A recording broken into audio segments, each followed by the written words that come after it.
Boa tarde a todos. Vamos passar rapidinho para a próxima palestra. O mediador dessa palestra seria o diretor da Sanepar, o Dr. Júlio Gonchowski. Mas houve um problema de última hora, ele não pôde comparecer. Então, vou fazer as vezes da mediação aqui. Vou começar apresentando o nosso palestrante, Dr. Eduardo Felga Gobi. Ele é engenheiro civil, com mestrado em engenharia oceânica e doutorado em engenharia ambiental, ambos pela COP da Universidade Federal do Rio de Janeiro. Professor da Universidade Federal do Paraná desde 1993, com grande experiência em saneamento ambiental, recursos hídricos e engenharia costeira. Membro fundador da Academia Paranaense de Engenharia. Meu amigo, professor Gobi. Obrigado, Reinaldo. Um prazer a gente poder conversar um pouquinho com vocês aqui sobre a engenharia costeira, né? Na verdade, deixa eu só ver aqui certinho a minha... É isso aqui, o mouse? Ah, tá. Para baixo, vai para frente. Ah, perfeito. Já aprendi. Então, tá bom. É um prazer, né, poder conversar um pouco com vocês aqui sobre a engenharia costeira. Eu até brinquei que não vai ser uma palestra, vai ser uma maratona, porque com um público, né, tão bacana como esse daqui, eu não podia perder a oportunidade de apresentar a engenharia costeira, que tão importante é para a engenharia civil. Basicamente, a engenharia costeira é a engenharia civil na região costeira. Então, eu vou fazer uma apresentação assim, um pouquinho acelerada, porque o assunto é complexo e eu não queria deixar de mostrar para vocês toda essa potencialidade. Eu vou fazer, então, uma apresentação do contexto dessa apresentação, né? Os forçantes naturais, os casos ilustrativos, um estudo de caso de uma ponte que liga, ponte-túnel que liga Dinamarca à Suécia. Vou apresentar o CIS Bahia para vocês e falar um pouquinho do caso do litoral paranaense com o qual eu me envolvi profissionalmente ao longo da minha vida profissional aqui. Eu queria começar mostrando para vocês uma diferença entre as regiões litorâneas e as regiões continentais onde existem as bacias hidrográficas, que é exatamente onde tudo acontece, né? Na verdade, os dois são partes do território. Agora, uma coisa muito importante, não tem luzinha não, né? Ah, tem. Uma coisa muito importante que acontece na região continental é que a gente, em geral, as cidades se desenvolvem nas bacias hidrográficas, onde tudo acontece de montante para jusante. Então, tudo que eu faço numa região em que vem um corpo hídrico, tudo anda para jusante. Então, se eu derramo um contaminante, vai para jusante. Se eu uso mal a agricultura, vai para jusante. Nada volta para trás. Quando eu chego na região... Claro que volta para trás a poluição atmosférica, se eu desmato o corredor de biodiversidade, eu estou também atrapalhando para montante. Agora, se eu chego na região... Aqui também é mais uma ilustração de mostrando uma bacia hidrográfica aqui no Paraná, que é a bacia do rio Tibagi, né, vindo na verdade, desculpe, do Ivaí, de montante para jusante. Quando eu chego na região costeira, na verdade, tudo vai para tudo quanto é lugar. Então, é uma região... E aí depende dos forçantes existentes. Então, qualquer coisa que eu queira fazer, eu tenho que conhecer muito esse conjunto de forçantes, né? Senão fica uma conversa muito genérica, né? De vez em quando o pessoal... teve erosão porque alterou a corrente. Eu falei, que corrente que alterou? Alterou como? E aí ninguém sabe explicar. Então, assim, eu acho que tem uma questão assim, de fundo crucial de se entender este ambiente costeiro, que é o que eu vou tentar mostrar para vocês. E depois linkar isso com problemas do mundo real. Aqui também é uma outra imagem para ilustrar isso, né? Mostrando exatamente todos os processos que acontecem, processos estuarinos, delta de maré vazante, delta de maré enchente, dragagem, erosão de dunas, quer dizer, essas coisas, elas todas estão acontecendo ao mesmo tempo, no mesmo território, e as cidades se desenrolando nessa mesma região. Então, regiões litorâneas e costeiras, nós temos cidades, portos, lazer, pesca, comunidades tradicionais, proteção ambiental, quer dizer, tudo isso está acontecendo no mesmo ambiente. E não preciso dizer para vocês, com a presença dos órgãos de controle cada vez mais pesada em cima dessas regiões. E temos a presença do mar, das ondas e das correntes, rios, estuários, ventos, dunas e variação do nível d'água da maré. Quer dizer, então, nem vou falar de hidrologia, de todas as outras coisas que tem também no continente. A ocupação já era problema, e para a gente resolver esse problema, nós temos que ter conhecimento dos forçantes. Aqui é a mesma transparência anterior, e eu vou falar agora, então, dos forçantes naturais, dos tipos de correntes de interesse para nós na região costeira. Nós temos as correntes oceânicas de grande escala, correntes de maré e correntes de deriva litorânea. Depois eu vou falar, quando eu for falar da corrente de deriva litorânea, eu vou falar também das ondas. Esses são os grandes forçantes, diferentes dos que acontecem aqui no continente, que todo mundo conhece. Quer dizer, nós temos todos que tem aqui, mais esses adicionais. Vamos começar com as grandes correntes oceânicas. Essas a gente aprende lá em geografia, né, no ensino médio e tal. Quer dizer, qual é a característica delas? Elas acontecem no planeta, porque o planeta gira. Ao girar, você tem a força de Coriolis, você tem o aquecimento de um lado que tem sol, do outro lado não, você tem diferenças de densidade. Esse conjuntão todo gera esses padrões de circulação que a gente conhece.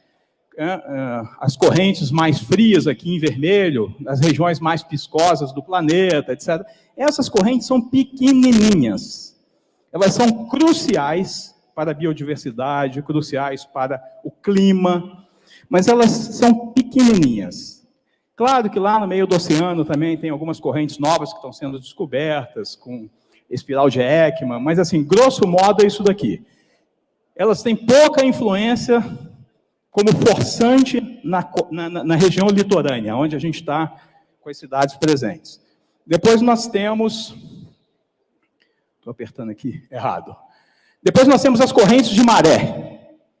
As correntes de maré acontecem por quê? Porque o nível do mar flutua ao longo do mês, aqui, por exemplo, em Curitiba, aqui no Paraná, a maré sobe e desce 2 vezes por dia.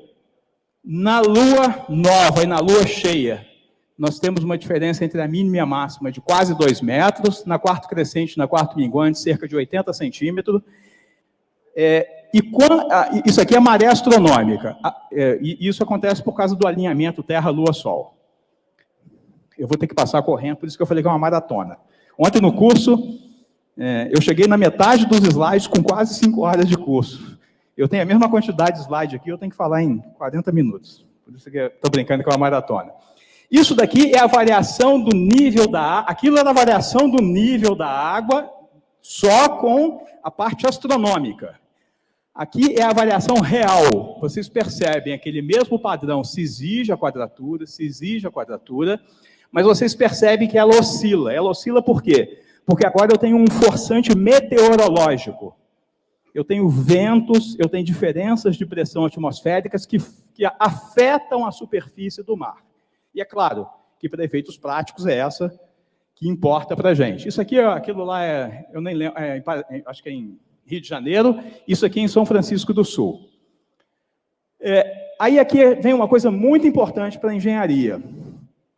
Como a gente tem essa flutuação do nível da água, e ela varia de lugar para lugar, por exemplo, a maré máxima nossa aqui numa Cisígia chega a 2 metros. Quando você chega no Maranhão, chega perto de 7. Quando você chega no Rio Grande do Sul, perto de 0. Quando você chega na França, em alguns lugares da França, 16 metros de variação num dia. Então, assim, este vai e vem vai depender do lugar que você está do planeta. E aí tem uma coisa interessante que é muito importante na engenharia costeira, que todo engenheiro civil deve conhecer. O nível topográfico é igual o daqui. Ele é em relação àquele datum do IBGE. Então, esse é o zero topográfico. Quando você chega na água, a carta batimétrica ela serve para navegação. Então, o zero dela não é o mesmo zero. É um zero que é a média das baixamares de Cisígia, porque a DHN quer garantir que na pior de situação de maré, eu tenho aquela profundidade, é uma informação para o navegador. E então, quando você for trabalhar no litoral, que você for combinar a carta topográfica com a batimétrica, se você não levar em conta essa diferença, danou-se. Você vai quebrar a cara. Aqui no Paraná, essa diferença é de 0,9 metros. Então, pode-se cometer erros, assim, grosseiros nessa questão. Então, assim, eu só estou chamando a atenção de que uma coisa importantíssima, quando você vai trabalhar no mar, né, na região costeira, em relação aqui. Aí as correntes de maré têm uma influência muito grande, porque se você imagina aqui a Baía de Paranaguá, ela em 6 horas vai encher e em 6 horas ela vai vazar. Imagina as velocidades que a gente vai ter na embocadura, na hora que eu vou construir uma estrutura portuária. A gente teve aqui um negócio construído lá em Guaraqueçaba para poder parar barco, né? E esqueceram disso. Então colocaram uma estrutura flutuante, quando foi a maré vazante, levou tudo embora. Então, é crucial entender esses esforços adicionais existentes na região costeira por correntes e por ondas. E hoje nós temos modelos numéricos extraordinários que nos permitem compreender essa circulação toda, nos permite calcular, nos permite, por exemplo, esse estudo aqui foi um aluno nosso que fez, por causa de um derramamento de óleo que teve no navio Vicunha aqui em Paranaguá, que a gente quis entender até onde ia esse derramamento, se atingia mangue, se chegava em Superagui, se não chegava. Com essas ferramentas a gente consegue saber tudo isso hoje. Aqui é só uma outra imagem mostrando, por exemplo, isso aqui são simulações com modelo hidrodinâmico mais de sedimentos. Esses sedimentos aqui, eles todos foram calculados pelo modelo. Você vê que eles batem direitinho com os sedimentos existentes na natureza. Você podia... Agora eu vou fazer uma coisa muito importante, porque agora a gente vai para a onda. Então, eu falei de correntes. Essas correntes aqui são muito maiores do que aquelas correntes gerais dos oceanos. Então, na hora que eu estou na região costeira, aquelas correntes são desprezíveis perto dessas correntes aqui. Agora eu vou falar das correntes de deriva litorânea que acontecem por causa das ondas. Para isso, eu quero mostrar para vocês uma coisa muito rapidinha aqui. Isso aqui é uma imagem de satélite do planeta. Eu vou mostrar agora uma sequência de 10 dias de imagem para vocês verem como que o planeta funciona durante 24 horas por dia. Vocês vão perceber que aqui nós temos região de baixa pressão, que tem ciclones que giram no sentido horário, que eles andam aqui assim, gerando ondas extraordinárias. É a região que tem mais onda no planeta. Vocês vão lembrar que é onde o Amir Klink fez uma viagem há alguns anos atrás. A viagem mais difícil do mundo seria nessa região aqui. Aqui no hemisfério norte é menos problemático, porque tem os continentes que não deixam desenvolver tanta pista. Mas aqui a gente tem os anticiclones, no sentido anti-horário, que pegam ondas monumentais aqui em Portugal, Espanha, no fundo da França, Grã-Bretanha. Nossas ondas de projeto aqui no Paraná são de 5,5 metros e meio, 6. As ondas de projeto desses caras são de 25 metros. Então, qualquer estrutura portuária que você tem que fazer, você tem que preparar para aguentar uma pauleira de 20, 25, 30 metros de altura. Você podia mudar para mim, rapidinho, eu vou para uma outra apresentação, só para dar uma ideia para vocês. Aqueles ciclones que eu falei para vocês aqui, ó, no sentido horário, eles estão o tempo todo. Isso daqui é uma imagem única. Isso aqui de 7... isso aqui é uma frente fria, ó. Você está vendo aqui? Ó, uma frente fria que entrou aqui no Paraná. Que tinha entrado no Paraná. 5, 6 dias depois está entrando outra. Essa daqui que está aqui, já está indo. Essa daqui já veio para a África do Sul, já está lá na Califórnia, na Austrália. E essa região aqui é uma região que bate muito. Vocês vão lembrar da história, né? Que isso aqui chama Cabo das Tormentas, não é à toa.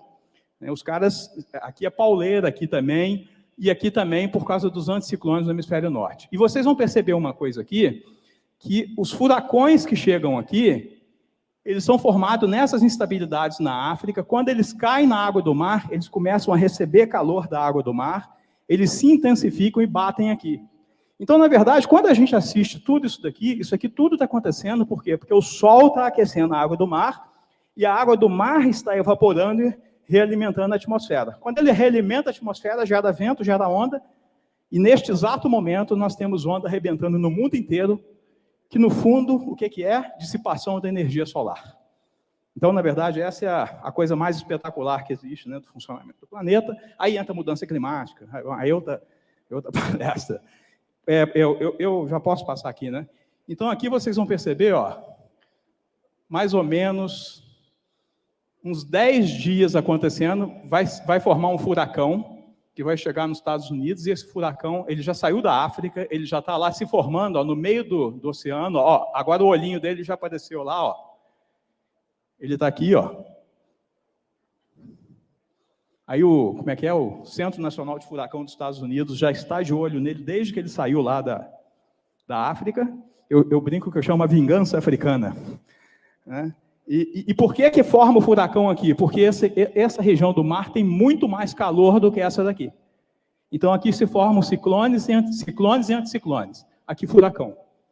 Furacão, só que ele anda para cá. E do outro lado, né, quando chega lá no oceano, lá do outro lado, é tufão. Então, ele vai embora. Ó.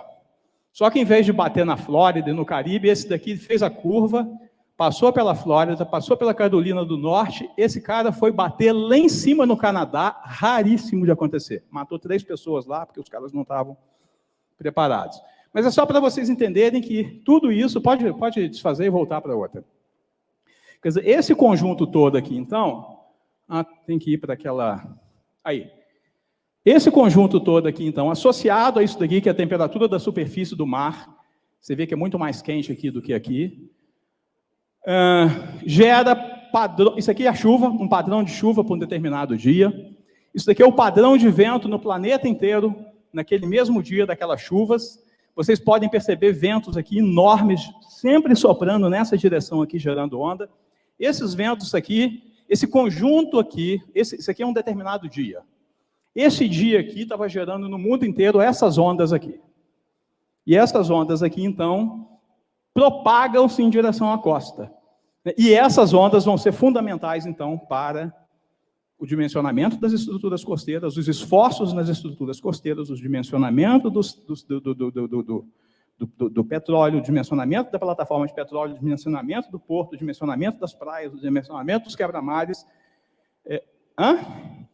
da ciclovia, dimensionamento da ciclovia. Não, veja, as pessoas esquecem, né? Isso aqui é uma imagem com zoom aqui no Brasil.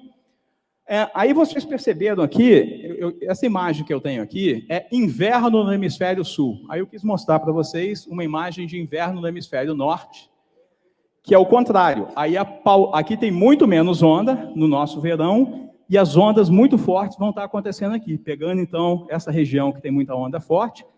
Aí aqui a gente tem Nazaré, que eu vou mostrar para vocês daqui a pouco, aqui a gente tem o Havaí. Isso aqui eu vou passar, porque senão não vai dar tempo. É quando um ciclone daquele que está aqui embaixo, que gira nesse... Então, a gente está meio protegido das ondas grandes aqui no Brasil. Só que, às vezes, um ciclone daquele que está aqui embaixo, ele descola e ele passa para cima de um centro de alta pressão. Como ele está girando no sentido horário, e esse centro aqui no sentido anti-horário, ele gera ventos muito fortes em direção à costa. Esse aqui, Reinaldo, foi aquele de 97 que terminou de destruir as nossas praias aqui. Eu acompanhei assim diariamente esse negócio aqui, que estava exatamente... eu defendi minha tese de doutorado em novembro de 97. Então, isso aqui entrou num capítulo da minha tese de doutorado por causa desse acompanhamento que a gente já fazia. Aí aqui é a onda gerada por ele. E aqui uma coisa muito importante de ser compreendida. A onda, quando está passando... A onda, então, foi gerada lá. Foi gerada lá em alto mar, e ela começa a viajar em direção à costa. Ela vai arrebentar na costa. Quando ela começa a viajar em direção à costa, ela não movimenta a água. Quem vai é só a energia da onda. E depois que o vento transferiu aquela energia toda para a onda e ela começa a andar em direção à costa, ela perde 0 de energia. Ela só vai começar a perder energia quando ela está chegando, quando ela começa a sentir o fundo, que a gente chama. E ela vai sentir... E a única coisa que ela faz é girar. Ela gira, ela faz as partículas da água girar. E elas giram até uma profundidade igual a L/2. Quando chega numa profundidade de L/2, o fundo começa a frear a frente de onda. Aí a frente de onda começa a se curvar em função desse freamento. Como a batimetria é diferente, aí começa a haver a deformação das ondas, formando a refração, principalmente a refração. E aqui tem essa imagem.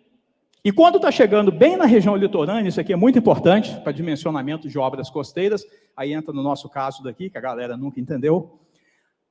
Tem uma região da praia, que é essa região aqui, ó, que é onde tudo acontece do ponto de vista de transporte litorâneo de sedimentos. O transporte litorâneo de sedimento não acontece só na zona de rebentação. Acontece até uma profundidade que a gente chama profundidade de fechamento, que é cerca de, aqui no Paraná, é perto de 6 a 7 metros de profundidade. Então, está lá longe, está quase 1 quilômetro, como o nosso litoral é muito suave, ele está quase 1 quilômetro da costa, está havendo transporte de sedimentos. Aí a confusão das pessoas de não entenderem isso, aí falam uma opção de coisa errada. Aqui eu estou mostrando aquela profundidade de fechamento que a gente calculou, depois do meu doutorado eu fui para a Dinamarca, lá no DHI, a gente calculou tudo isso daqui, ó. Aqui no litoral do Paraná, a gente está mostrando isso daqui, eu calculei a profundidade de fechamento para esse trecho aqui da Praia Mansa, isso daqui agora vocês pegam assim, ó. Então vocês vão perceber que o transporte de sedimento, o pico dele é aqui, mas ele se dá numa largura aí de 400, 500, 600 metros aqui no litoral do Paraná. Isso é crucial para o desenvolvimento das estruturas costeiras. Quer dizer, tudo que a gente vai fazer lá, de qualquer obra costeira, aí eu tenho que olhar para isso daqui para poder dimensionar. Aqui é a refração da onda. Então, aquela onda que está chegando de frente aqui, ó, esse costão aqui, por exemplo, faz com que esta parte aqui fique mais raso primeiro do que essa. O que acontece com a onda? A onda começa a ser freada neste pedaço aqui, e a velocidade dela é maior aqui, a velocidade dela é maior aqui, então ela começa a se deformar, então começa a haver concentração de energia nos costões. Esse é um mecanismo bacana da natureza, de inteligência, que faz com que a gente tenha as praias de enseada, etc, etc, etc. Aqui é uma imagem, para vocês entenderem isso, quer dizer, as ondas se curvando em direção aos costões. E aqui é um caso, na minha opinião, o caso mais bacana do mundo, que é a praia de Nazaré, em Portugal, que tem ondas de 25 metros de altura, 28, 30. Né? O grande barato dos surfistas é surfar a onda de 28 metros. E por que isso acontece? As ondas estão lá fora, ó, ondas de 10 metros de altura. Aqui em Nazaré tem um canyon aqui, ó, uma região muito profunda que chega junto à praia. Então a frente de onda está vindo com a mesma velocidade. Quando começa a chegar nesse trecho aqui da praia, a onda começa a ser freada e a outra frente da onda vai embora. Então a onda descola, há um descolamento da onda. E aí essa onda aqui, que começou a andar mais rápido, encontra a onda anterior que descolou. Aí duas ondas de 10 metros, 12 metros, dão uma onda de 24 metros já na costa, em cima da costa. Ela saiu com 10 metros de lá, mas ela está arrebentando com 25 metros. Só tem esse lugar do mundo que acontece isso. Mais uma curiosidade para mostrar a importância do conhecimento da refração. Aqui é difração.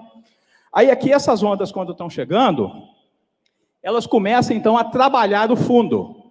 Então você tem nível mínimo, nível máximo, a onda vai lá, quando a onda está arrebentando, ela levanta o sedimento. Ela levanta esse sedimento, vocês já pegaram um balde de areia, né? É pesado. A onda, quando está levantando o sedimento, ela está gastando energia. Eu estou dissipando energia solar ao levantar o sedimento. Além de levantar, a gente vai ver daqui a pouco, ela transporta para um lado ou para o outro, dependendo da corrente de deriva litorânea. Então, quer dizer, qualquer obra... Aí ela pega esse sedimento aqui, ela vai pegar esse sedimento que estava aqui em cima, e ela vai levar a mar adentro. Aí ela faz aqui ficar mais raso. Como a onda arrebenta numa altura da ordem de grandeza da profundidade, aí a natureza faz a onda arrebentar antes. É um mecanismo absolutamente inteligente da natureza. Aí, claro, chegou o tempo bom, aquele sedimento que ela botou lá fora volta. Aí o que acontece? A gente constrói uma avenida aqui, né? Bacana. Aí, quando a gente constrói a avenida ali, a gente, na verdade, era um lugar de dissipação de energia, a gente cria uma estrutura refletora de energia, que pega a areia que devia estar vindo até aqui, leva ela lá para fora da profundidade de fechamento. Quando que essa areia volta? Nunca mais, só quando o nível médio do mar abaixar, né, daqui uns 200 milhões de anos, ou a gente tem que repor artificialmente, ou a gente tem que tirar todo mundo dali, ou a gente tem que deixar do jeito que está e vai... Aí vem as discussões da engenharia com as políticas públicas. Quer dizer, então, assim, não tem certo e errado. São decisões que nós tomamos nas políticas públicas. O que a gente tem que fazer é conhecer para saber como tomar a decisão. Bom, e aí essa onda ela pode estar chegando de frente, aí quando ela chega de frente, se ela está empilhando água lá, essa água vai precisar voltar. Aí ela volta nas rip current, nas correntes de retorno que os surfistas tantos gostam. Elas podem estar chegando um pouquinho inclinada, quando ela chega inclinada, ela gera rip current, mais corrente de deriva litorânea. Quando ela chega bem inclinada, mais inclinada ainda, ela gera corrente de deriva litorânea muito forte. E aí aqui tem uma imagem que mostra que, então, quando está chegando onda de um lado, gera corrente de deriva litorânea para lá. Quando está chegando onda do outro lado, gera corrente de deriva litorânea para cá. Essas correntes de deriva litorânea transportam o sedimento. Então, uma coisa na engenharia costeira que a gente chama de transporte total é o Q1 mais Q2. E o residual é o Q1 menos Q2. Então, isso é uma nomenclatura da engenharia costeira. E Q1 mais Q total e Q residual é crucial para obras costeiras. Crucial. É o conhecimento, junto com a altura da onda, é o conhecimento crucial para a gente projetar qualquer estrutura costeira. Aqui é a distribuição de chegadas de onda no litoral. Isso aqui é medido. Chegadas de onda no litoral paranaense ao longo de um ciclo hidrológico de um ano. Então, chega 9% das ondas daqui, 16 daqui, 22 daqui, 25 daqui. Só que ela chega com uma certa altura aqui fora. Isso aqui foi o que eu estudei lá no meu doutorado. Ela chega com uma certa altura aqui fora. Só que quando ela está chegando na praia, ela se deforma. Por isso que eu não posso medir onda na praia. Porque cada lugar da praia, a onda vai ser diferente em função da refração que ela está sofrendo. Aí eu uso, então, um modelo matemático com isso aqui é o fundo, é a batimetria do fundo do litoral paranaense, mostrando, por exemplo, que a onda que está chegando aqui daqui, ó, quando ela chega na praia, ela chega, aqui ela concentra, aqui ela dissipa, aqui ela concentra. Aí, na medida em que essas ondas vão chegando ao longo do ano de vários períodos, aí elas vão chegando em cada lugar de uma forma. E aí você tem que calcular o transporte litorâneo de sedimento para cada lugar e fazer o balanço disso ao longo do ano. Se não fizer assim, é enganação. Tem que ser assim. Aqui, vindo de uma outra direção. Aí aqui mostrando, por exemplo, quando vem onda de Nordeste aqui para a gente é isso, de Sudeste, quando vem onda de Nordeste é isso. Então, conhecer as ondas, correntes, transporte de sedimentos é crucial. Agora eu vou mostrar alguns casos ilustrativos. Quanto tempo tenho? Eu sei que vão me falar quando faltar 15 minutos, mas pode me falar agora quanto tempo eu tenho? Só para eu ver a minha maratona? Não, né? Caso ilustrativo. Litoral do Paraná, transporte residual vem de sul. Olha o que faz no Rio Matinhos. O Rio Matinhos é o principal rio que drena o município de Matinhos. Um município inteiro de 50 mil pessoas e que fica com 1 milhão de pessoas na temporada, toda a drenagem dele vem por este rio. Não preciso dizer que temos alguns problemas, né? Aí a gente faz isso, contrata reto da escavadeira para poder desentupir o rio, né? Aqui é uma imagem mostrando a faixa de transporte de sedimentos. Aqui é o esgoto que fica prendido, rio com esgoto que fica prendido na coisa, outro rio com esgoto que fica prendido naquelas correntes de deriva litorânea. Aqui um outro muito legal, mostrando toda a drenagem dos pequenos drenos da microdrenagem no litoral paranaense, todos aprisionados na corrente de deriva litorânea. Não preciso dizer para vocês que a qualidade da água vai lá para baixo, se você não tiver tratamento de esgoto. Esse aqui é muito legal. Esse aqui, para mim, é um dos exemplos mais sensacionais do mundo. Esse aqui é o Porto de Mucuripe, na cidade de Fortaleza. Aqui a gente tem a deriva litorânea fortemente para lá. Por quê? Porque aqui a gente tem os ventos alísios que sopram sistematicamente, diariamente, o tempo todo. Aí eles geram, então, essa corrente de deriva litorânea. E, no passado, antes de existir Fortaleza, esta areia que era trazida para cá, vinha para os sistemas de duna que está aqui, que ia para o outro lado, que ia embora. Claro, construído Fortaleza em cima das dunas, não tem problema nenhum, ninguém sabia. Precisou fazer um porto, fizeram um porto aqui. O sedimento vinha e se depositava dentro do porto. Aí entupiu o porto. Aí os caras tiveram uma grande ideia. Fazer este espigãozinho aqui. Aí a onda deu a volta no espigão e entrou. Aí tiveram uma ideia melhor ainda, vamos esticar o espigão. Aí a onda deu a volta e entrou. Porque a gente ainda está dentro da parte de fechamento. Se você estiver dentro lá da profundidade de fechamento, ela vai dar a volta. Ela só se você sair... Aí, Aí, se você começa a fazer isso, né, aí você não precisa nem te falar o preço que isso vai tendo. Aí o pessoal diz que aqui não vai passar. Aí os caras tiveram uma ideia melhor ainda. Vamos então barrar este sedimento aqui. Aí eles barraram, a praia cresceu, aí veio uma favela e foi construída em cima da área ganha, né? Então, assim, problemas normais de regiões costeiras que a gente precisa entender para resolver. Fortaleza está aqui, aquelas dunas impedidas, e olha como era igual canoa quebrada no passado. Isso aqui é a linda canoa quebrada. Então, a gente não pode fazer em canoa quebrada a mesma coisa. A gente pode perceber aqui a natureza funcionando através do transporte residual de sedimento para norte, alimentando o sistema dunar. Então, assim, é assim que funciona. Porque, veja, gente, eu sou engenheiro, eu sou desenvolvimentista. Só que a gente tem que fazer desenvolvimento com conhecimento, só isso.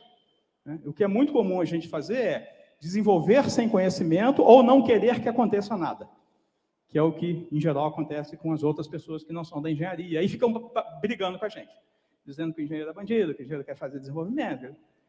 Pelo amor de Deus, esse debate não pode continuar existindo. Aí o Ministério Público faz o que faz, aí os órgãos de controle fazem o que fazem. Não dá para a gente continuar nessa toada. Acho que a gente tem um desafio grande, presidente do CREA, presidente do IEP, para a gente enfrentar tudo isso. Aqui é só a continuidade, e aí só para informação de vocês. Esse pedaço daqui de Fortaleza, que ficou sem sedimento, claro, porque eles barraram tudo, nós tivemos 30 quilômetros de erosão por 200 metros de recuo. Me deram 15 minutos. Aqui um outro problema lá no Rio de Janeiro, vou pular. Aquele outro problema foi exatamente pela construção de um guia corrente que causou esse desbalanceamento na costa. Aqui é a foz do Rio Paraíba do Sul, onde a cidade de Jatafona se desenvolveu na foz e já está sendo destruída. Aqui é a foz do Rio Paraíba do Sul, de um outro ângulo, mostrando exatamente a formação geológica dos cordões litorâneos ao longo de milhões de anos. Então, são regiões super frágeis que a gente precisa, então, conhecer para poder intervir. O Porto do Açu está bem nesse lugar aqui atualmente. Aqui é a região de Caravelas. Olha que coisa mais linda a formação geológica disso daqui ao longo do tempo. Os sedimentos sendo redistribuídos pelas ondas, e isso daqui, olha como é que muda o alinhamento de sedimentos ao longo dos milhares de anos. Mudança climática natural. Mudança climática natural refaz as erosões que estão comendo e a redistribuição desse sedimento. Então, nós estamos aqui numa microfração do tempo geológico. E aí, às vezes, a gente esquece de ter essa perspectiva, né, mais longa. Aqui também é só uma ilustração. Aí, aqui, um porto na Califórnia que interrompeu o transporte litorâneo de sedimentos, tiveram que fazer um bypass de areia para o outro lado. Aqui, não preciso dizer que é uma obra meio mal feita, né? Os caras podiam ter feito, né, um pouquinho para dentro, não teria problema nenhum, continuariam lindas, Não, o cara faz no lugar errado, né? Aqui é o contrário, ó. Aqui é a região do sul de Copenhague, onde os caras não têm praia, porque o mar lá é muito paradinho, porque é a entrada do Mar Báltico. Aí os caras fizeram obras para botar a praia lá fora, para ela poder ser lavada por uma hidrodinâmica maior, para a areia ficar limpa em relação ao sedimento mais fino. Então, é a boa engenharia agindo no sentido de construir uma praia e, ao mesmo tempo, construir marinas. Isso daqui é outra obra em Copenhague para construir uma outra praia para eles, porque lá não tem praia natural pela falta de areia e pela falta de uma hidrodinâmica que lave, que impeça a existência do sedimento fino. Por isso que Mangue está no fundo da Bahia, porque lá não tem onda. Aí o sedimento fino se deposita e fica. Numa praia, jamais você vai ter mangue, porque tem areia, não tem mangue, é porque tem hidrodinâmica para tirar o sedimento fino. Aqui é aquela barreira, entrada do Porto de Roterdã. O Porto de Roterdã está aqui. Por causa daquele efeito que eu falei para vocês lá atrás, de maré meteorológica forte lá no norte da Europa, a gente tem perturbação no Porto de Roterdã. Então, para poder não ter essa perturbação, os holandeses construíram uma barreira que, quando está tendo uma maré meteorológica forte, eles fecham a porteira para não deixar perturbar o Porto de Roterdã. Tudo isso é a boa engenharia. A boa engenharia funcionando a nosso favor. Aqui é o porto de Sines, em Portugal. Esse porto deve ter uma onda de projetos de 30 metros. Né? Então, essa aqui é o quebra-mar dele. Ele está de frente para o Atlântico aqui. Cada bloquinho que está aqui, neste quebra-mar, tem 90 toneladas, que é o tamanho do bloquinho que está protegendo das ondas. Ele foi destruído na primeira vez, aí fizeram um reforço com blocos de 90 toneladas, é um dos principais portos de Portugal. Aqui é a Barreira, na Holanda. Aqui é um trabalho... Esse aqui eu, quando era estudante, eu comecei a me entusiasmar com o uso de geossintéticos na engenharia costeira. Tinha um professor holandês que pesquisava isso, e eu me correspondi com ele, ele me mandou umas correspondências, e eu propus aqui no litoral do Paraná, em 96, Reinaldo, a gente usar salsicha. Só que não tinha os geotêxteis que a gente tem hoje, não tinha as mantas que a gente tem hoje. Aí eu fiz um desenho, fiz uma proposta, acabou não dando certo, aquilo foi engavetado. Eis que, há uns 10 anos atrás, um rapaz da Sanepar aposentou-se, aí ele estava numa empresa chamada Tenkate, que era a maior do mundo, holandesa, americana, associada à Londa, que é uma empresa brasileira, tal. Tem um projeto que você fez aqui há muito tempo atrás, aqui no Paraná a gente vai fazer agora uma embocadura no Rio Matinhos, e vai ser a primeira vez que a gente vai usar isso no Brasil. A gente estava doido para arranjar essa aplicação, e finalmente arranjamos alguém que deu digamos assim, o embasamento técnico. Aí o pessoal acabou me convidando para conhecer os projetos que eles estavam desenvolvendo de proteção de resort em Cancún contra furacão, usando geossintético, que são os mesmos geossintéticos que são usados hoje para fazer ilha, para fazer Dubai, essas coisas todas. Tudo isso, gente, está na ordem do dia da engenharia civil / costeira. Então, Dubai, Cancún está aqui, né, nessa pontinha aqui, ó. Cancún está nessa pontinha aqui. De vez em quando um furacão bate lá em Cancún. Aqui é mais ou menos o lugar, e aqui são as barreiras que estavam sendo construídas para proteger este resort que está aqui atrás. O resort está sendo levantado, isso aqui é o chão do resort. Daqui até essas barreiras eles vão cobrir com areia, e eles vão cobrir o salsichão, ali vai ser praia, só que se vier um furacão, a praia vai ser destruída, e o salsichão protege o resort. Aí depois a onda de bom tempo refaz a praia novamente. Então, quer dizer, isso aqui é a gente em cima do salsichão lá. Isso aqui é Dubai. E eu acho que vou ter que encerrar aqui, né? Que deu? Falta? Quantos? 5? Beleza. Não consegui tudo, mas não tem problema não. Acho que o principal, a gente... Não vou falar do Paraná nem das outras coisas, mas aqui a gente termina. Aqui esse ponto aqui é a Gold Coast, na Austrália. A Austrália, não preciso dizer para vocês, é um país enorme, com pouca gente. Então, os caras resolveram, perto de Brisbane, concentrar todo o turismo dele na região da Gold Coast. Então, claro, eles têm coisas assim espetaculares do ponto de vista da engenharia costeira para fazer aquilo funcionar, né? Aqui é um zoom, e aí vocês vão perceber aqui um certo desenvolvimento, né, de turismo na região da Gold Coast. Os guias correntes, as praias, tudo construído com a boa engenharia costeira que tem à nossa disposição hoje. Isso aqui é a praia de Copacabana, isso aqui é o Hotel Copacabana Palace, com o mar na frente dele em 1924.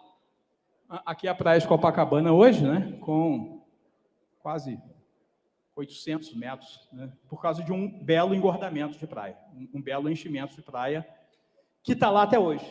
É o enchimento de praia de maior sucesso da história. Quem fez isso aqui foi os portugueses do Lenec.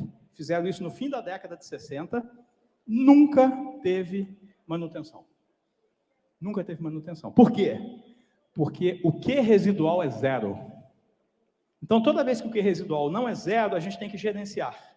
Quando o Q residual é zero, o transporte líquido ao longo do ano é onshore offshore. Aqui no Paraná, nós temos um pequeno residual para norte. Aí, na solução que a gente propôs aqui, que a gente não vai conseguir apresentar hoje aqui, é isso que eu estudei. Aí a gente propôs as estruturas para que o bypass aconteça, mesmo com as estruturas prontas, resolvendo também aquele problema de drenagem que vocês viram de Matinhos. Eu só vou terminar essa daqui, então. Deu tempo. Esse aqui é espetacular. Na minha opinião, é um dos projetos mais extraordinários aonde a engenharia costeira foi útil no mundo, que é a construção deste túnel-ponte entre Dinamarca e Suécia, Copenhague e Malmo. Quando essa obra estava acontecendo, eu estava lá no DHI, em 1988, eu pude acompanhar. Então, quando essa obra foi acontecer, o governo dos dois países falou o seguinte: a gente deixa impacto ambiental zero na troca entre o Mar do Norte e o Mar Báltico. Zero. Se vocês provarem que vocês podem fazer isso, aí fizeram uma alucinação do ponto de vista tecnológico.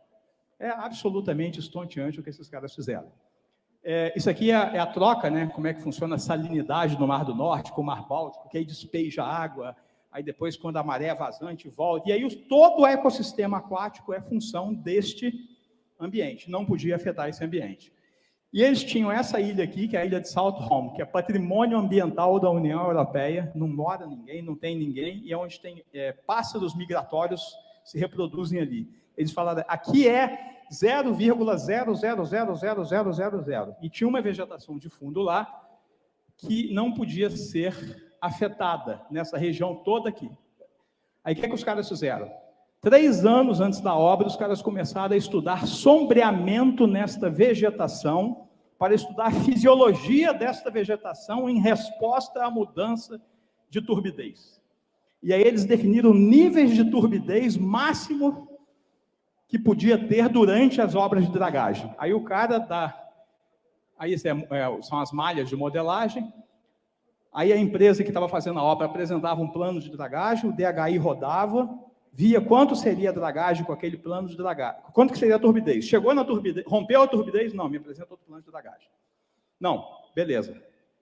O modelo está mostrando que não vai atingir a turbidez de risco. Começa a dragagem. Monitora para ver se o modelo está certo. O modelo não está certo, a turbidez está rompendo. Para a obra, apresenta outro plano de dragagem. E assim sucessivamente. Então, claro, tem um custo? Tem. Mas conseguido fazer a obra sem o impacto como os governos queriam. Conseguido fazer uma das obras mais lindas que tem no mundo hoje, mostrando que é possível a boa engenharia para você fazer obras de envergadura como essa. Eu vou parar por aqui, eu ia mostrar o Cisbahia, que é um sistema de modelagem que a gente... Tupiniquim brasileiro, de primeira linha, eu tive o prazer de participar dele, porque minha dissertação de mestrado foi exatamente bem no início do Cisbahia. Ele é da COP, ele é disponível para toda a sociedade, é só entrar na página, pedir cadastro, os caras, para a academia, zero custo, e dão consultoria. Tem uma lista assim de... É o lugar que mais já fez projeto costeiro no Brasil, nessa área costeira. Está aqui a página dele, e depois eu ia falar do nosso caso, mas fica para a próxima, né, Nelson? Aí fica o gostinho do Quero Mais, para a gente depois contar como é que a gente usou todo esse conhecimento para fazer um projeto, uma proposta aqui, que foi aprovada hoje. Ontem saiu, que aí teve uma empresa que ganhou, aí as outras recorreram, aí o governo ontem deu a... Bom, vamos ver se vai sair, né? O consórcio que ganhou. Gente, então era isso que eu tinha para falar para vocês. Puta, sensacional, viu? Só que eu fiz essas maracutaias aqui, porque eu sabia que eu não ia chegar no fim. Então eu consegui quebrar aqui no Litoral Paraense. Obrigado, gente. Agora eu fico à disposição de vocês.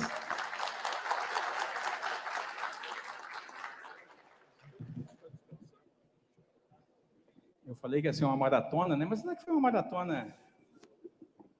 Isso é bom para testar o velhinho.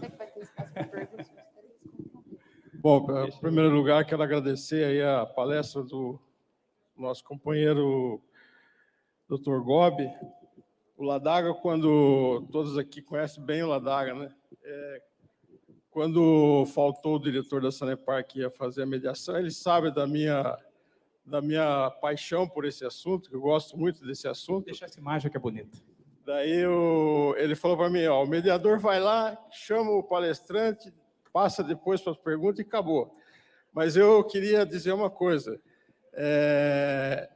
Eu sonho que eu sabia, quando o Gobi vinha falar, eu sabia que era um tema muito extenso para se abordar numa palestra de 40 minutos.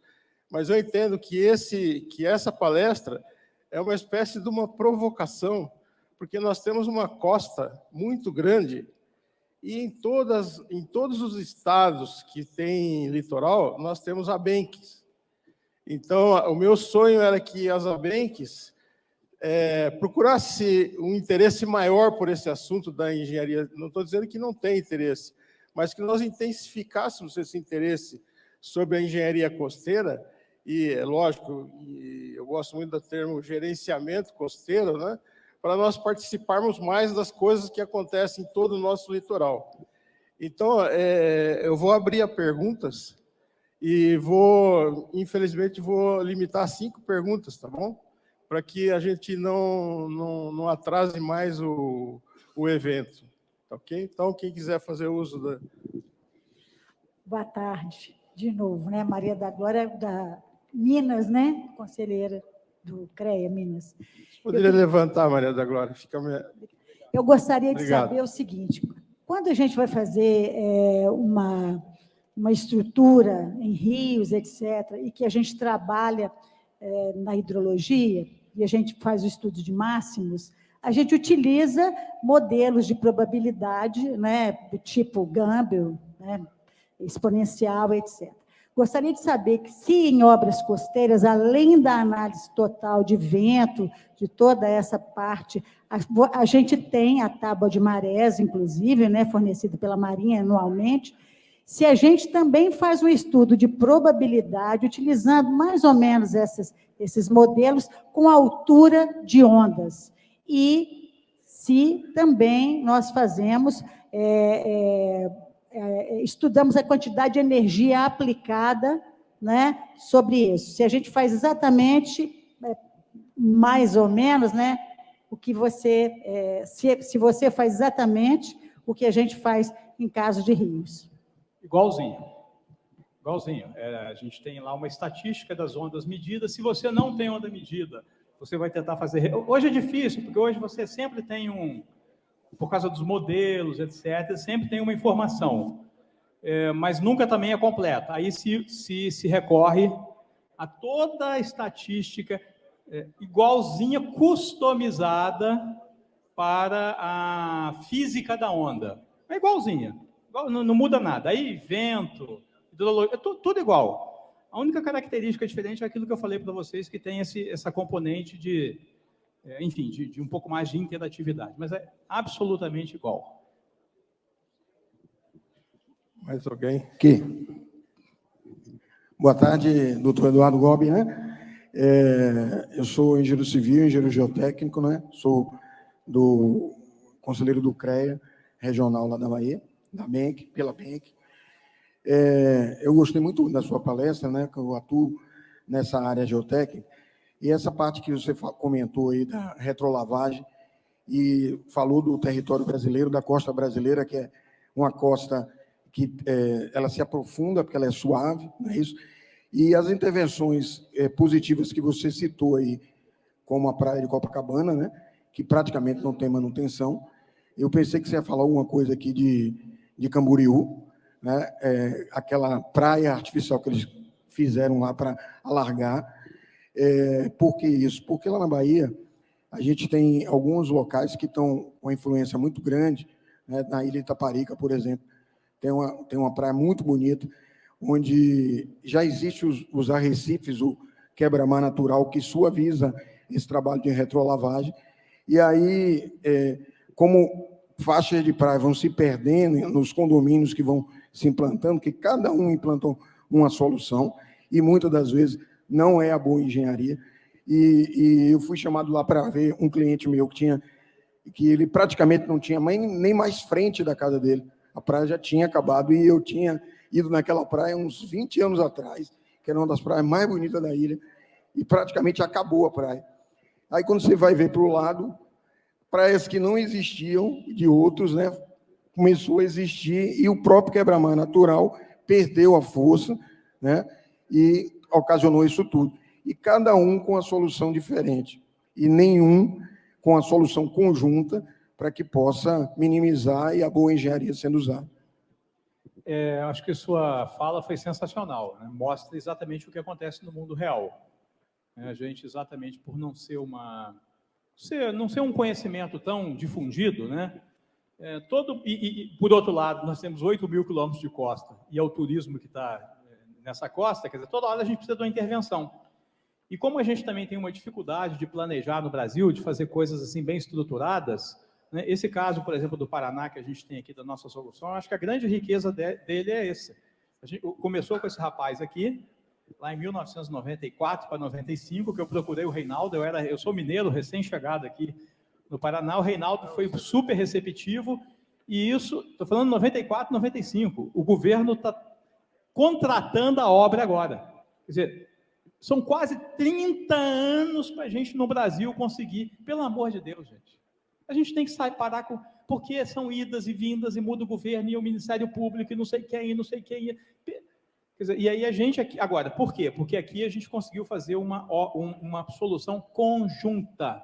Aqui a gente resolve microdrenagem, macrodrenagem, estruturas costeiras, sistema viário, paisagismo, é um projeto único.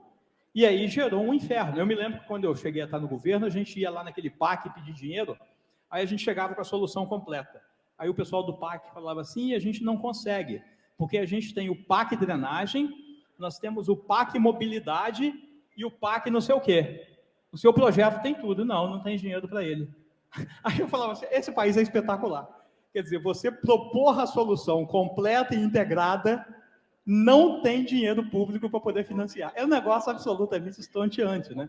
Por isso é que as pessoas fazem tudo picadinho, você está entendendo? Agora, o conhecimento que tem que se conhecer para resolver essas questões do ponto de vista correto é o que eu mostrei aqui, junto com o que o Reinaldo falou, quando ele falou assim, eu gosto do gerenciamento costeiro, e o meu doutorado foi exatamente mostrando a importância da engenharia costeira para o gerenciamento costeiro. Por quê? Porque no gerenciamento costeiro nós temos as políticas públicas que vão decidir sobre isso. Quer dizer, cada um de nós pode ter uma opinião técnica para uma coisa dessa daqui. Um pode estar querendo a avenida, o outro não, o outro acha que tem que deixar cair. Isso a gente tem que decidir na política pública, no enfrentamento da política pública. Tomada a decisão da política pública, agora nós vamos fazer os projetos, o licenciamento ambiental. Aqui no Brasil a gente não consegue fazer isso.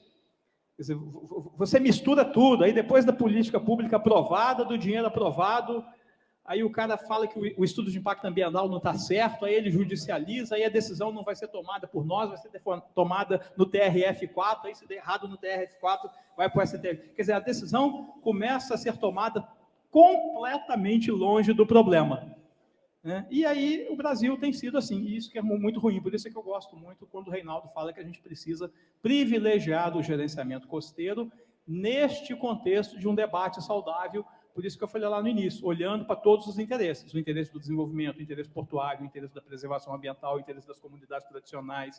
Quer dizer, então, não é fácil, é difícil, mas é o desafio que a gente tem pela frente. Antes de passar a próxima pergunta, eu vou dar um aviso aqui da Comissão Eleitoral. Vão haver eleições presenciais para a diretoria da BENC e Conselho Fiscal e para a diretoria da Federação Nacional das Entidades de Engenharia Civil, né? De Engenharia, e também o Conselho Fiscal, com as seguintes observações. Para a eleição da diretoria da BENC, os eleitores são os presidentes das ABENCs e os representantes credenciados. Da federação, os eleitores presidentes das entidades de classe ou representantes. A eleição vai ocorrer aqui no segundo andar, no auditório Benemérito Cunha, a partir das 17h30 até as 19h30. Desculpe, como estava dando 17h30 aqui, eu tive que interromper. Tem uma pergunta. Boa tarde, Carlos Alberto, eu sou vice-presidente da BENC São Paulo. Não podia deixar de perguntar uma curiosidade que eu acho que é no momento atual de todos, né? Balneário Camboriú, a obra de aterro da orla, depois de assistir a palestra, eu até tive, assim, um entendimento, não sei se correto, a sedimentação tem uma movimentação até 1 quilômetro normalmente da orla, por causa da profundidade de, em média, 7 metros. E tem o Q residual, que parece que no sul já é um pouco negativo, né? Isso pode interferir numa manutenção desse aterro. Oi. Qual é o ponto de vista seu sobre essa obra e se você está participando dela ou não? Bom, você já tinha falado de Camboriú, né? Na verdade, assim, a obra de Camboriú é uma obra absolutamente de grande visibilidade pela importância de Camboriú, né? Eu não estou envolvido com esta obra, mas estive envolvido no início da gestão desse prefeito que está fazendo essa obra. Eu fui lá, porque há muitos anos atrás, quando aquele Pavan, que depois foi senador, e o Pavan era prefeito de Camboriú, eu estive lá com um colega, visitando o Pavan e conversando com o Pavan, naquela época que ele era prefeito, sobre essa obra. Curiosamente, eu estava na antessala do Pavan, no dia que entrou o cara para matar ele. Eu estava na antessala do Pavan, o prefeito, chegou um cara, passou por nós, invadiu a sala e deu os tiros. E a gente na antessala, isso para mim é inesquecível, né? Aí, claro, não teve a reunião para a qual eu fui participar com o Pavan. Esse prefeito atual chamou a gente, aí eu falei que achava que Camboriú era um lugar onde o sucesso do engordamento, na minha opinião, vai ser grande.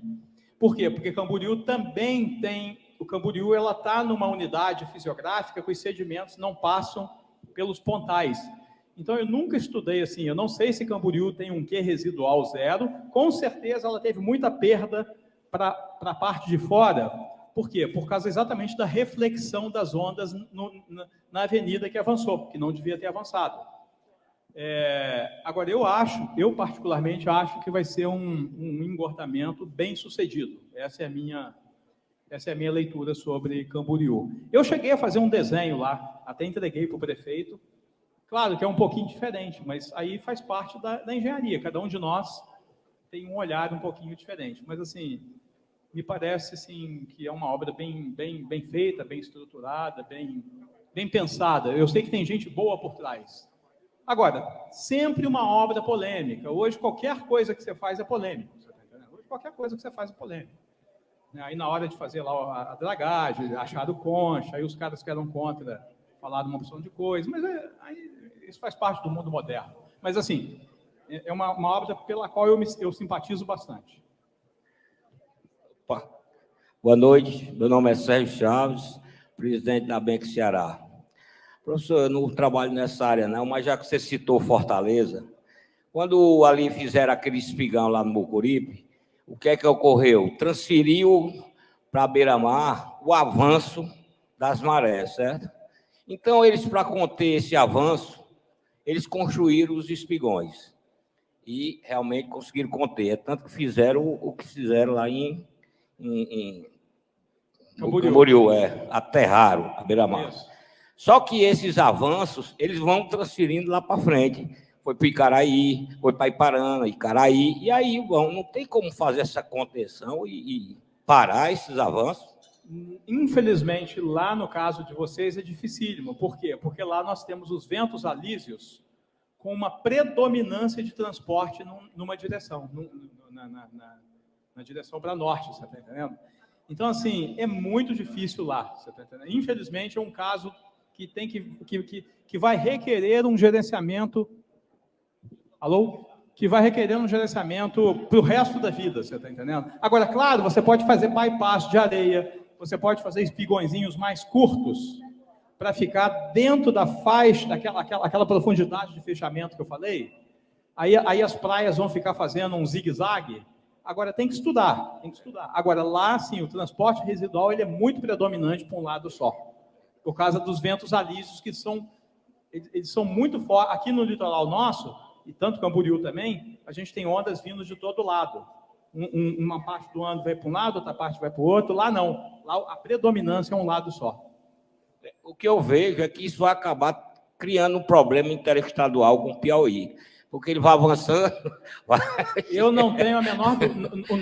Aqui nós temos o problema aqui. Qual é o nosso problema que já está chegando no litoral do Paraná? o nosso sedimento vem de Santa Catarina.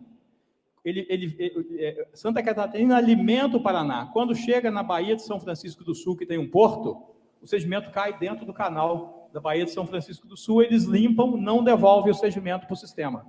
Aqui no sul do estado do Paraná já tem praias em processos erosivos enormes pela falta desse sedimento. Aí eu brinco e falo assim, bem-vindo ao problema de engenharia costeira daqui a 40 anos. Vai chegar aqui, se não fizermos nada. Né? Eu acho que o gerenciamento costeiro tem este papel crucial. Por isso é que eu botei naquela transparência minha lá da bacia hidrográfica, na costa, a repercussão tem que ser muito bem estudada. Né? Então, você tem que entender... É como se a gente tivesse que identificar qual é a nossa bacia hidrográfica na costa, porque as influências vão ser transferidas. E eu acho que esse deveria ser o grande papel do gerenciamento costeiro, que, infelizmente, a gente ainda não conseguiu no Brasil consolidar. Pode. Por favor. Aqui. Pode fazer, então. Aí você leva para ele depois ali. Tá. Carmen Lúcia Petralha, diretora do CREA do Rio de Janeiro. Na realidade, qual seria a influência das águas interiores nessa questão costeira? Porque nessa foto que está aí, que, se não me engano, é a Tafona, né? Fala-se que a questão da diminuição da vazão do Rio Paraíba do Sul tem tido alguma influência nisso, né? Então, eu gostaria de saber a real influência das águas interiores, né, da variação dessas águas interiores, nessa dinâmica costeira. E pedir se, numa outra ocasião, poderia fazer uma palestra semelhante referente às lagoas. Não, com certeza. Obrigada. Será um prazer. Já está aceito o convite. O que você falou é crucial. Os rios... Vocês lembram que eu falei para vocês que o mar, que as ondas distribuem os sedimentos, levam para lá, levam para cá. Se eu tenho uma predominância de sedimento para um lado e a praia não está sendo erodida, esse sedimento tem que estar vindo de alguma fonte. E aí essa fonte pode ser uma falésia sendo erodido. É muito comum que sejam os rios. O Rio Paraíba do Sul, como você pode ver, as ondas e a deriva litorânea vêm espalhando esses sedimentos ao longo de milhões de anos. Aí o que acontece? Naquela embocadura lá, eu tenho uma verdadeira guerra entre a força hidrossedimentológica do rio e a força do mar. O mar está causando correntes e ali os sedimentos, coitado, eles são os grandes carregadores dessa energia toda. Qualquer coisa que eu mude num desses dois lados, eu estou interferindo nesse balanço. Então, quando eu pego e faço o barramento, por exemplo, do Rio Paraíba do Sul, com várias barragens, e diminuo as velocidades, o Rio São Francisco, a foz do São Francisco recuou 1,5 km. Por quê? Porque o pobre coitado de São Francisco, foram barrando ele todo, não tem mais sedimento que chega no mar, aquela força hidrodinâmica que está lá, que antes dissipava a energia, transportando esse sedimento que chegava, eu tirei o sedimento. Só que aquela força hidrodinâmica continua lá, sendo feita pelas ondas e pelas marés. Aí, o que ela faz? Ela come a costa. Ela vai comer, ela vai erodir. O delta do Nilo recuou 6 ou 7 quilômetros por causa da barragem de Assuã. Então, assim, Taiwan, a ilha de Taiwan, coitada, ela praticamente não tem praia mais no seu entorno, porque foram fazendo barragens, foram fazendo mudanças na hidrografia, tudo se reflete no final das contas nas costas. Então é preciso conhecer assim profundamente para a gente conseguir fazer esse balanço, porque na verdade é física pura. É física. Claro, não estou aqui falando da parte biológica, por favor. Quando eu falo que é física pura, do ponto de vista do que eu estou falando. Claro que do ponto de vista biológico, aí se complica exponencialmente esse assunto, mas aí como não é minha praia, eu não vou não vou falar disso. Prezado, só um minutinho, por favor, só um minutinho. Nós vamos ouvir a última pergunta. Infelizmente, o mediador tem esse papel ingrato, né, de cortar o debate, né? Mas hoje a gente vai ouvir a última pergunta, e aqueles que quiserem fazer pergunta por e-mail, pode ser no contato cbenc@gmail.com. Ou o Eduardo também pode deixar teu e-mail aí, Eduardo. Desculpa te interromper. Se alguém quiser anotar, até no fim da apresentação ele tem eduardo.felga, Felga, @gmail.com, ou o meu celular, que é 41 99984 2253. Aí depois, se alguém quiser falar comigo aqui fora e pedir, eu passo. Desculpa interromper, viu? Tranquilo. Eu me chamo Leno Portela, sou conselheiro no Piauí, lá em Teresina. E a minha pergunta é simples. Você demonstrou aqui para a gente da necessidade de se abordar esse tema. Você demonstrou aqui para a gente da necessidade de abordar esse tema com maior relevância, né? Você até citou que o processo erosivo para os próximos 40 anos pode ser bastante significativo. Amanhã teremos aqui a expressão do nosso ministro da infraestrutura aqui, né? E, com certeza, tratar desse tema, dessa natureza, e da importância que tem, eu acho que é algo que deveria realmente ser discutido numa mesa redonda, porque, tal qual tem se pregado o desenvolvimento da nossa nação nos demais modais de transporte, eu acho que, em termos de 8.000 quilômetros de zona costeira, eu acho que é relevante a gente pensar, né, em políticas públicas que possam ajudar no desenvolvimento dessa área.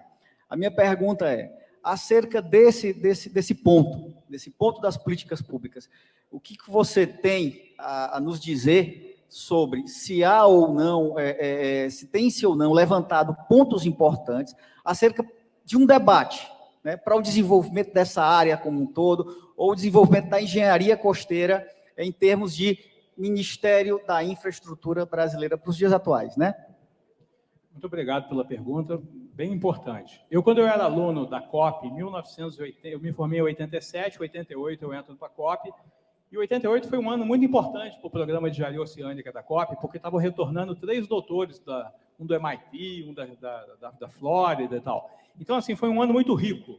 E um dos colegas meus, que foi o primeiro orientado do meu orientador, eu fui o terceiro, do Rosman, foi o Robson Calisto, que por acaso foi para Brasília depois no gerenciamento costeiro. Então, assim, o assunto é conhecido, mas eu acho que de lá para cá, nós criamos tantas políticas públicas no Brasil, e nós somos craque em criar políticas públicas, mas nós somos muito ruins em executar políticas públicas. Mas a gente tem que melhorar muito para ser muito ruim. Por quê? Porque a gente tem as trocas de governo, entra governo, sai governo, muda tudo, começa tudo de novo, aí tem os órgãos de controle, aí os órgãos de controle são dominados, tem a ideologia. Então, por exemplo, o gerenciamento costeiro, ele acabou sendo totalmente dominado, por favor, com o que eu vou falar aqui, eu espero não ser mal interpretado, por pessoas não da engenharia, mas com um olhar mais biológico, com um olhar sociológico, que deve acontecer, por favor. Só que, ao dominar, sem ter o contraponto da engenharia, a engenharia fica parecendo a bandida, você está entendendo? Então, quer dizer, toda vez que a gente vai propor uma intervenção, é claro que qualquer intervenção afeta o meio biótico, afeta as comunidades tradicionais. Por isso que eu falei lá no início com muita clareza sobre isso. Infelizmente, eu orientei, tive uma banca essa semana de TCC, cujo orientado meu é um promotor, é um cara do Ministério Público Federal, que atua no gerenciamento costeiro do MPF. Aí foi sensacional, porque o cara da banca junto comigo foi um advogado de Vitória, no Espírito Santo, e eu mesmo tive um confronto com o meu aluno orientado, você está entendendo? Por quê? Porque a visão deles de controle é deformada, você está entendendo? Em relação a essa necessidade do acordo que tem que ter no tal do desenvolvimento sustentável. O desenvolvimento sustentável não é um lado ou o outro lado.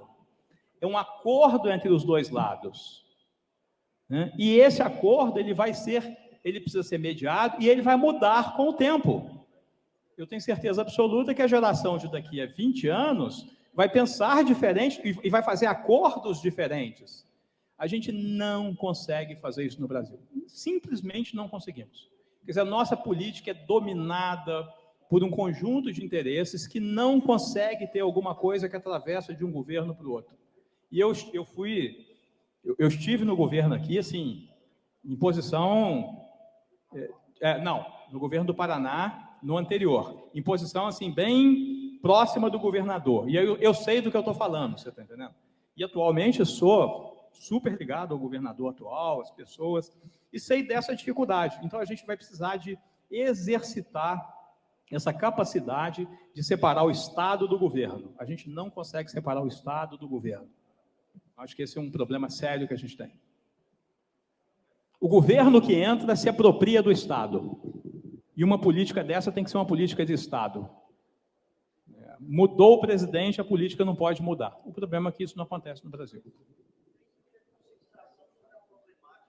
Veja, eu concordo. Agora, o que eu quero dizer é o seguinte: quando você chega lá na política de recursos hídricos, que está escrito assim, que todo rio chega do mar e que tem que haver uma compatibilização entre a política de recursos hídricos e o gerenciamento costeiro, e o gerenciamento costeiro nasceu no nosso grupo dentro da COP. E a gente conhece esse assunto, a gente discute esse assunto, aí a gente está aqui conversando, todo mundo se sensibiliza e termina essa apresentação aqui, todo mundo vai para casa, aí o assunto morre de novo. E assim, até que a gente vai conseguir. O presidente do IEP está aqui, ele é muito bem intencionado nesse tema, o presidente do CREA, acho que está aqui, muito bem intencionado. Neste momento, no Paraná, as autoridades... estão aqui duas pessoas cruciais, e eu tenho certeza que estão trabalhando lá no ouvido, né? Mas não é fácil, né? Mas estamos fazendo, estamos tentando fazer isso aqui. E aí, assim, é difícil. E é de longo prazo. E aí uma ABENC pode ter um papel absolutamente crucial na costura nacional. Né? Na costura nacional. Eduardo, nós, em nome da comissão organizadora, eu quero agradecer a tua palestra. Tira uma foto aqui minha do Reinaldo, porque é história. Passar a você esse certificado. Nós sabíamos que, de certa forma, a tua palestra ficaria um pouco prejudicada por causa do tempo reduzido, mas a ideia inicial é justamente fazer essa provocação, para que nós, da ABENC, em todos os estados litorâneos, pudéssemos abraço, cansa, pudéssemos fazer uma articulação, não sei como, eu até ia fazer essa pergunta, mas o colega fez ali, né? Tá bom? Muito obrigado, Gobi.